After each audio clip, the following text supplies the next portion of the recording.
आप जो प्रूफ दिखाइए, बोल रहे ऐसे लोकतंत्र है और इसी लोकतंत्र। अरे भैया उनको तो बताना पड़ेगा, अगर किसी ने कोई कंप्लेन किया है तो पुलिस तो पूछेगी ही ना उस कंप्लेन पर। तो इनको तो सरकार कह रही, उनको तो राहुल गांधी को जवाब देनी चाहिए। उसमें उनको क्या, अब जब उनको तुरंत पूछता तो बोलता कि हमको तुरंत पूछ रहा है, देर हुआ तो बोलता है कि इतना देर के बाद हमसे नोटिस कर रहा है, हमसे सवाल पूछ रहा है। भाई जब आखिर प्रशासन के पास भी जब मामले आए होंगे और उनसे पूछ रहे हैं, उनको बतानी चाहिए जवाब। उससे उनको इतनी परेशान होने की क्या जरूरत है। आपके भी सांसद से एक सवाल आप पूछेंगे ना। और वो विदेश में जाकर के किस प्रकार के उन्होंने प्रयोग किया, कहने कहा कि विदेशियों के बीच में कह रहा है कि भाई लोकतंत्र खतरे में है, और आगे यहाँ तक कहा कि इंग्लैंड अमेरिका को पहल करनी चाहिए, हमें बोलने नहीं दिया जाता है।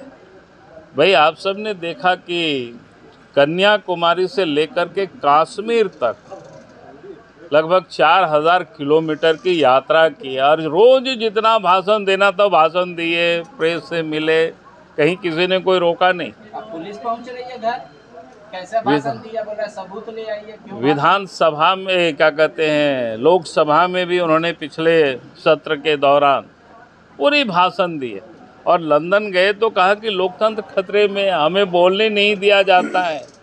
तो भाई आप देश की संप्रभुता के साथ आप अपमान करेंगे, खिलवाड़ करेंगे, तो बीजेपी तो इतनी कह रही कि आप इसके लिए देशवासियों से क्षमा मांगे। सवाल बीजेपी का नहीं है, सवाल देश का है। महिला बल क्योंकि इसमें उत्पाद विभाग के भी हाथ पांव फूल रहे हैं। देखिए हाथ पांव फूलना तो स्वाभाविक है भाई, सब लोगों की मिली भगत है। यहाँ तो जिस प्रकार से पूरे लूट मची हुई है, उस लूट की कहानी तो मैं सदैव कहते रहा हूँ, बोलते रहा हूँ, लेकिन यहाँ तो सरकार ही जब खुद लूट में शामिल है,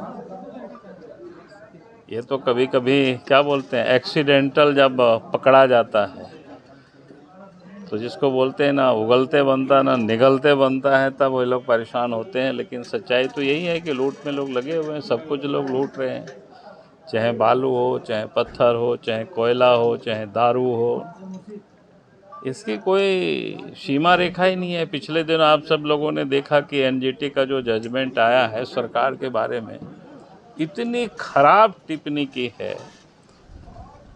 जिसका आप कह नहीं सकते।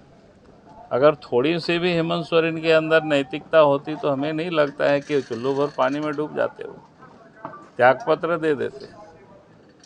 भाई इस कदर लूट मची हुई इस राज्य में, और सरकार को उससे कोई फर्क नहीं पड़ता क्योंकि उसमें खुद शामिल है। मैं इस बात को कहता हूँ क्योंकि मैं जानता हूँ कि मामला कहाँ से क्या हुआ, नहीं हुआ। झारखंड सरकार से हम सब लोग बार बार कहते हैं क्योंकि ओबीसी वर्ग को प्रदेश स्तर पर भी उनको रिजर्वेशन कम मिला हुआ है, और रिजर्वेशन की सीमा रेखा को सरकार बढ़ा सकती है, ये सुप्रीम कोर्ट ने आदेश दिया।